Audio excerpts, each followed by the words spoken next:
Ohaneze ndị Igbo ekenekwa m unu, Igbo ndị ọma mụrụ m ekenekwa m unu ọzọ.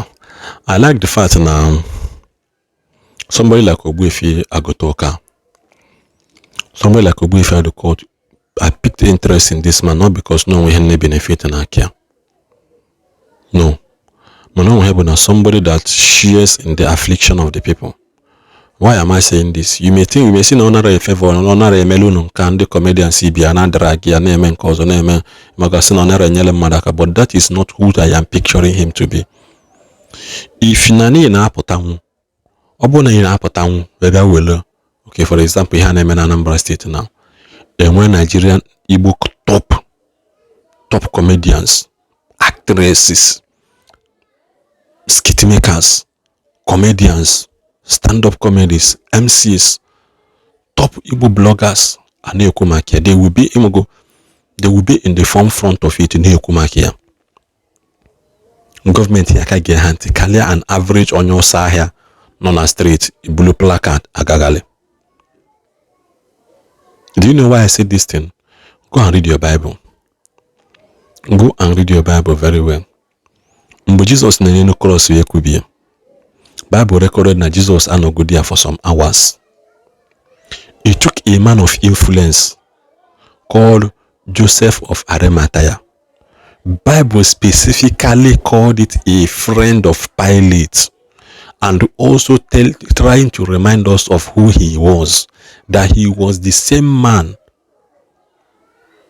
He was the same man that visited Jesus by night. Joseph of Arimathea.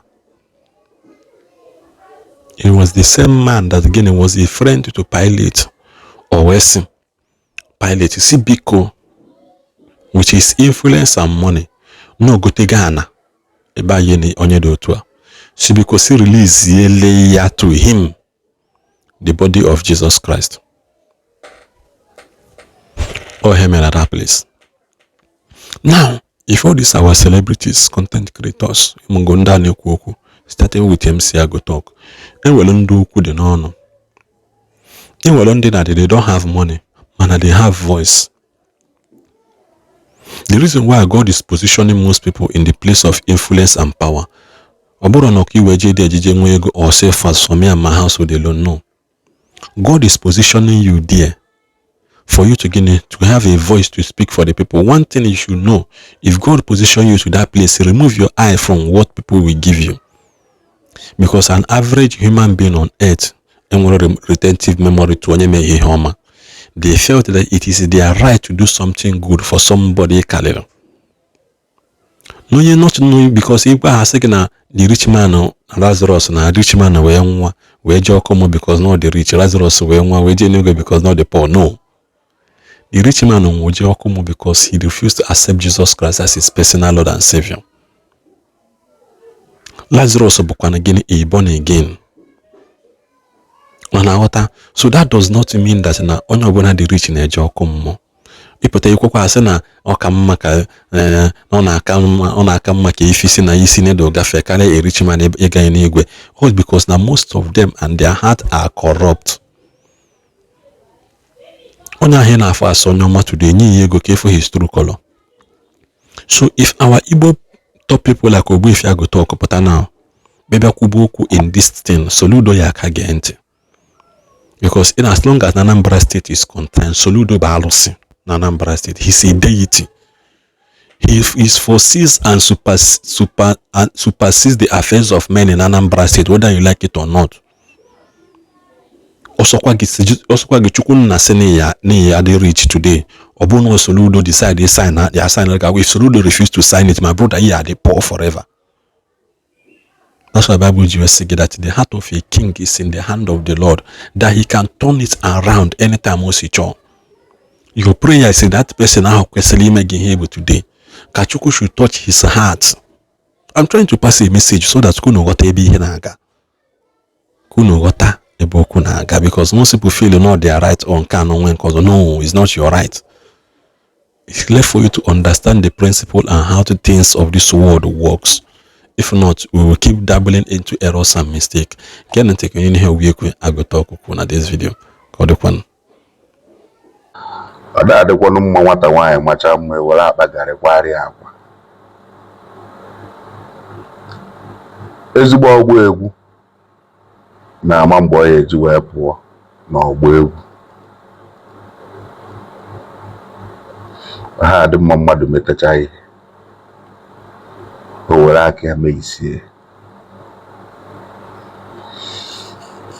Your Excellency, my governor, abam bụ if I go talk Main Market.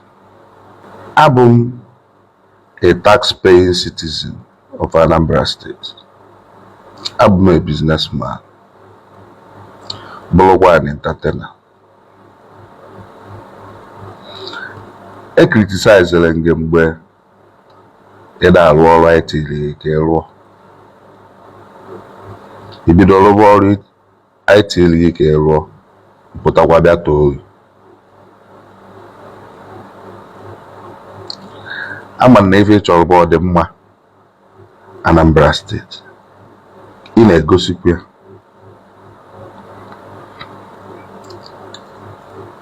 Mana Your Excellency biko efọrọ nke afịa ya nataba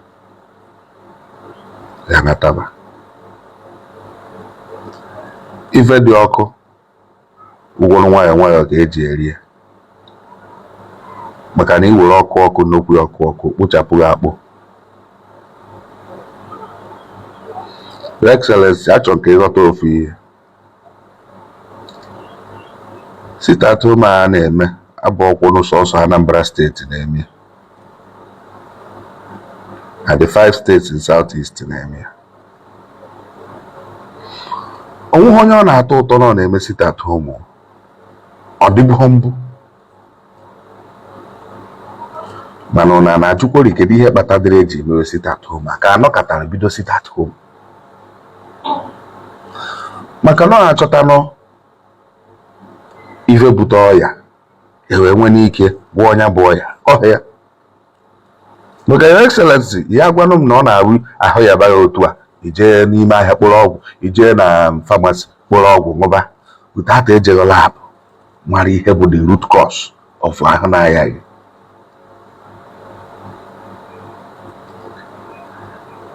Ọkwọ school fees ka a na-akwado ekwu agbachapụkwa Christmas few weeks ago. Excellency, agụụ dịkwa na Jenụwarị a.